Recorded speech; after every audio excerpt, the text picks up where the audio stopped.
Bon, pour vous montrer vite fait, si ça veut bien faire le point, voilà. Sans le papier, et vous verrez avec le papier. Rapide. Donc là, on est sur la fusée de droite. On est sur la fusée de droite ici. Et ici, le papier qui restait. Là, le roulement, il bouge pas. Là, vous voyez, le roulement, il bouge pas. Par contre, la goupille, elle a bougé. Mais ici, le roulement, et bien, il vient avec la fusée. Et vous verrez que ma petite technique, ce sera certi que ça bougera plus. Voilà. Et là, je vais mettre un peu plus de papier. Parce que, du coup, voilà d'où vient le gros jeu qu'il y a dans cette roue. Malgré que ça reste comme ça, parce que là, ils ont mis la goupille avec l'hexagone qui est maintenu par une vis. Mais donc, ça reste quand même plus ou moins là. Mais bon, il y a quand même... voilà. Bon, vous verrez tout ça. J'y ai mis un petit coup de nettoyage là. Je vais contrôler tout ça. Allez. Je vous rajouterai une fois avec le papier sur cette vidéo. Bonne soirée. Et le roulement il sortait tout seul. Ben là, il sort plus. Voilà.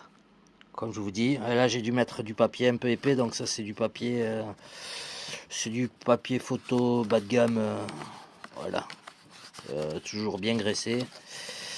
Mettez bien de graisse et puis ça gêne pas. De toute façon, ça va partir tout seul.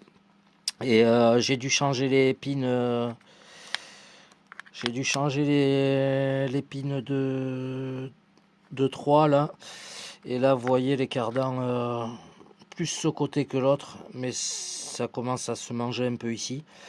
Les petites masselottes là, enfin les croisillons, ceux-là aussi ils sont un peu usés.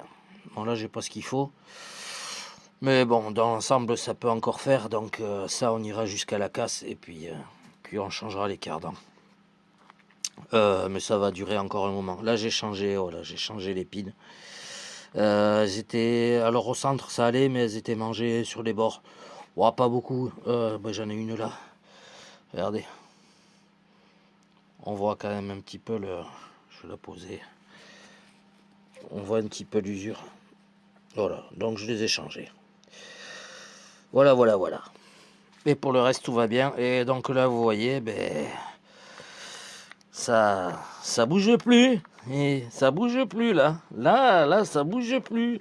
Et je vais monter la roue et je vais vous montrer la remontée. Bon, voilà, une fois la remontée. Bon, après, là, c'est le jeu normal. Hein.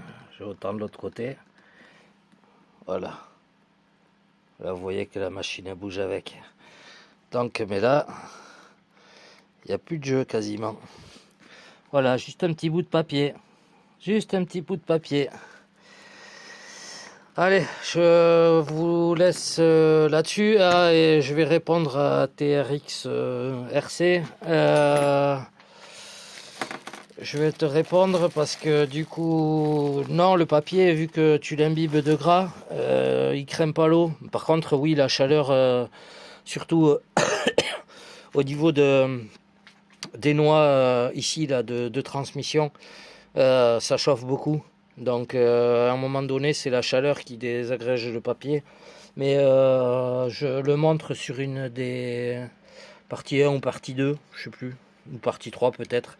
Regarde, je te montre le bout de papier ici de là, comment il est cramé. Mais tu vois, le papier, il est toujours entier. Il a pris la forme et tout du truc. Et c'est juste qu'il a cramé un peu. Mais t'as pas à t'inquiéter pour l'eau, vu que le papier, tu l'imbibes de graisse. Euh, ça gêne en rien. Et là, wow, là, c'est impeccable. Là. Un peu plus ferme qu'avant. Savoir que ces roues font à peine 20 grammes de plus que celle d'origine. Le truc, c'est que bon, le diamètre est plus est un peu plus imposant. Mais même malgré ces roues, vous allez voir que Même malgré ses roues, le châssis peut aller toucher, il peut aller toucher en bas. Voilà.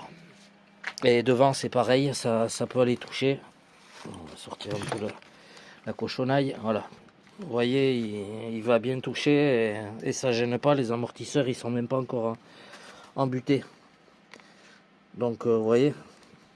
Donc impeccable. Allez. Moi, ça va être terminé pour le DF7. Enfin, pour vous en tout cas. Et il me restera à monter la carreau et finir un peu les 3 petites merdouilles. Je vous laisse là-dessus. Gros bisous et à tous.